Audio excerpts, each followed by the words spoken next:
sunuga diýişgär diýip kime diýli? Ya, men näme üçin soraýan? Öz pikirini aýtsyn.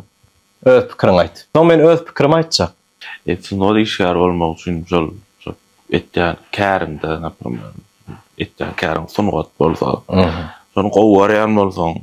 Gowwarýan bolsaň. Şuma döwür össä dogrudymy? Belli bir nemeler bardy, ramkalar bardy, sunuga diýişgär diýilýär. Häzir internet blogersda zat ol şo uğruna ökde bolsa näme üçin ýok diýmeler. Hokman uğrunu gutarmak, hokman medeniyet gutarmak gerek gel diýjek bolam şunuňy. Napyrym men seni sunuga diýişgärini görýän. Men özümde göremek. Näme üçin görýän? Şu talant ba gurlamak. Sözleş talant ba.